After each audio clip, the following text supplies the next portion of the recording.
И така, като продължение на предишното видео, ето още веднъж накратко как оформям всяко топче тесто за бъдещата ни погача. Техниката е лесна и много забавна и не изисква никакви специални умения. След като оформя всички топчета по този начин, подреждам възелчетата в намазана с масло тавичка, покривам я с фолио и кърпа и оставям тестото на стайна температура да втаса до удвояване на обема. Когато тестото изпълни тавичката, намазвам повърхността му за блясък с ароматна смес, която вие може да комбинирате по ваш вкус.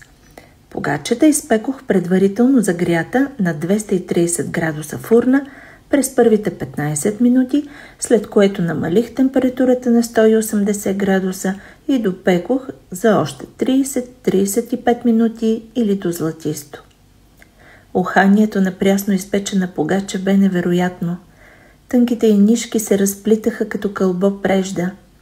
А знаете ли колко бе мека, въздушна и нежна вътрешността й?